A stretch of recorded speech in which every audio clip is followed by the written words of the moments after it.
Hola a tots i benvinguts a un nou vídeo de Català al Natural. Avui comencem una nova sèrie que anomenaré Cròniques d'un viatge.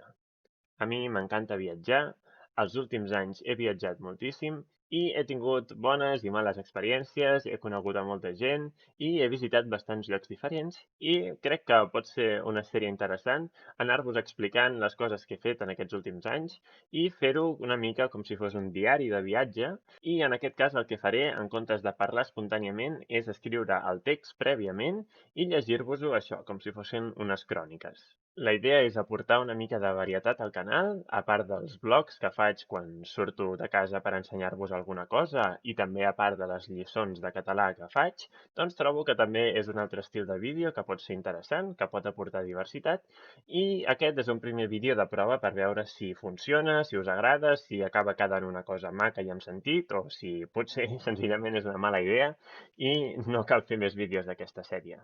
Mentre llegeixo, aniré posant imatges i vídeos en pantalla per tal de fer més entretinguda la història i que aneu veient realment els llocs pels quals vaig passar.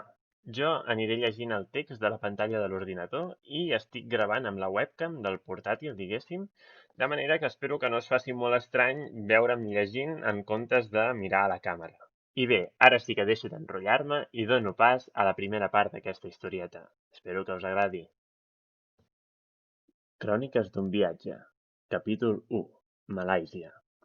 L'any 2018 vaig passar 6 setmanes al sud-est asiàtic, viatjant només amb una motxilla, juntament amb la meva amiga Maria, d'Alemanya.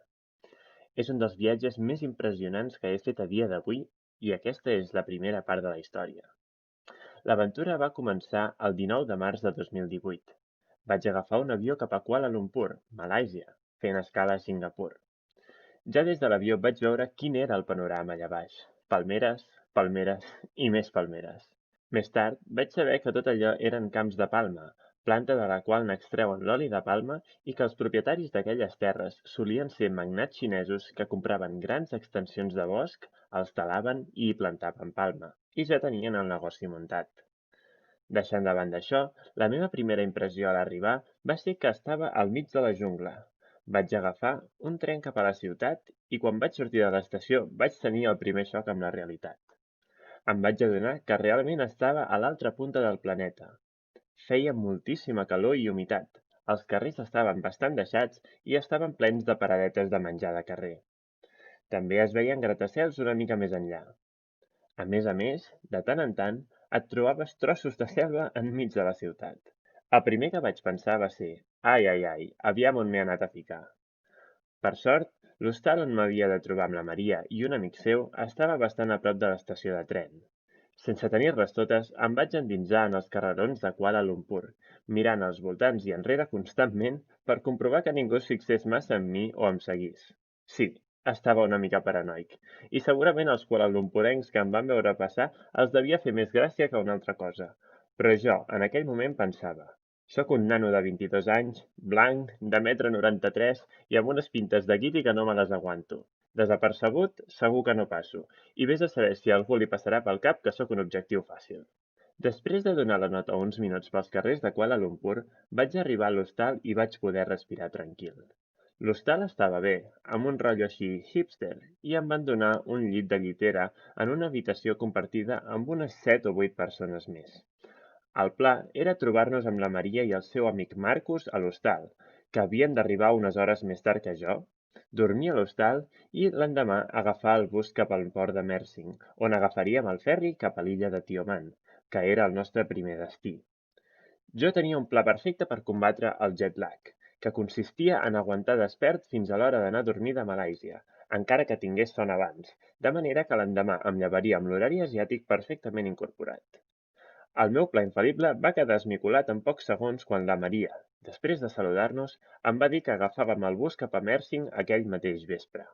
Jo, als busos, sóc incapaç de dormir-hi gaire estona seguida, de manera que la idea de dormir bé la primera nit a Malàisia i adoptar l'horari local va quedar immediatament descartada. Vam agafar el bus, vam viatjar durant bona part de la nit i, òbviament, no vaig poder dormir més de 10 o 15 minuts seguits. Vam arribar a Mersing a l'alba i ens vam dirigir cap al punt de sortida del ferri.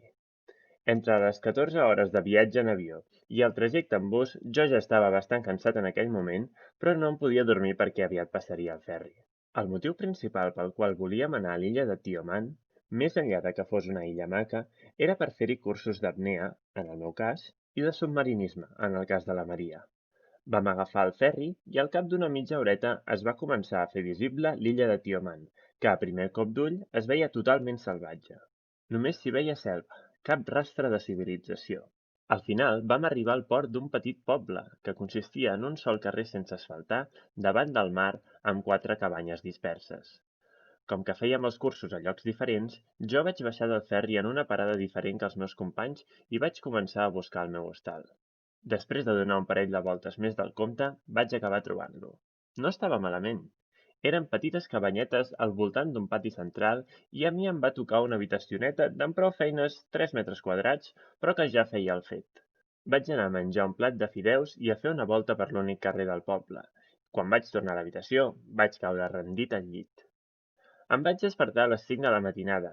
Encara era negra nit i em vaig adonar que deslliurar-me del jet lag no seria tan fàcil. Com que vaig veure que no em podria tornar a dormir, vaig decidir anar al jardí a passar l'estona.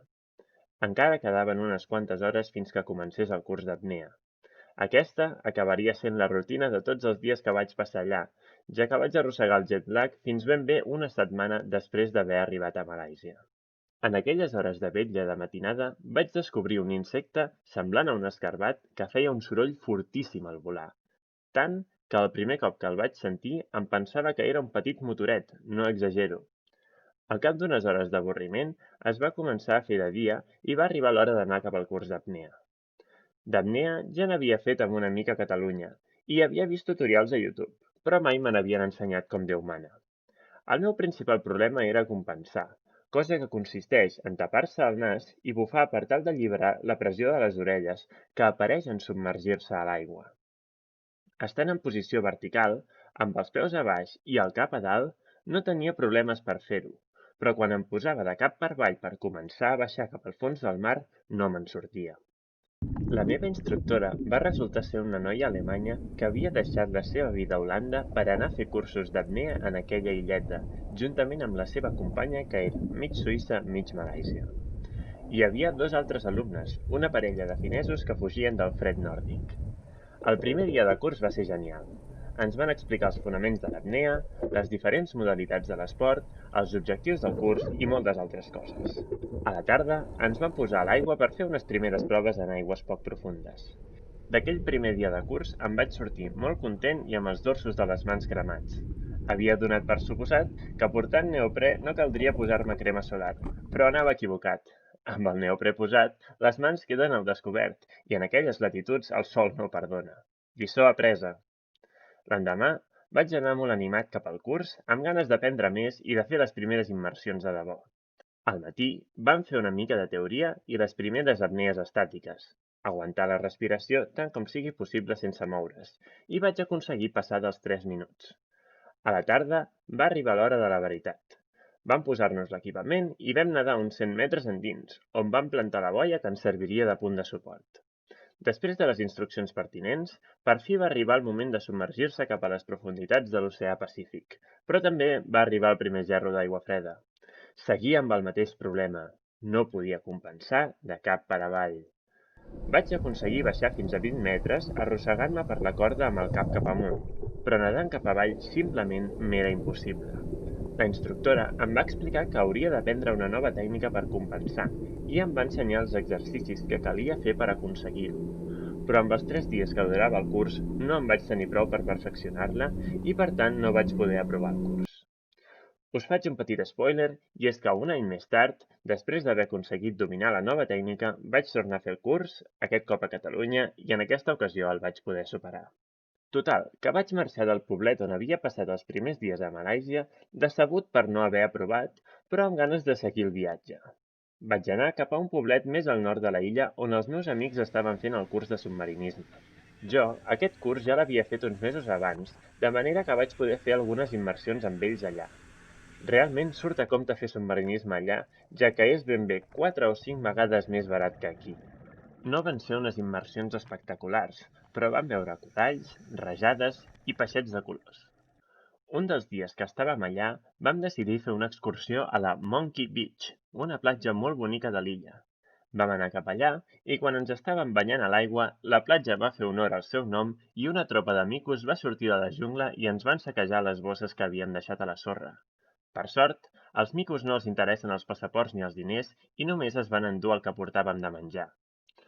Al cap de 5 o 6 dies a l'illa de Tioman, va tocar dir-li adeu, tornar a agafar el ferri cap a terra ferma i el bus cap a Kuala Lumpur, per dirigir-nos cap a la nostra propera destinació, Indonèsia. Aquesta part de la història, però, us l'explicaré al següent capítol d'aquesta sèrie. I aquesta ha estat la primera part de la historieta. Espero que us hagi agradat. Deixeu-me, si us plau, als comentaris què en penseu d'aquest format, si es fa pesat veure'm llegint tanta estona o si és entretingut i teniu ganes de veure com segueix la història i de que segueixi fent vídeos d'aquesta sèrie. Us vull recordar també que he fet un Instagram de Català al Natural, el link està a la descripció, així que aneu i seguiu-lo.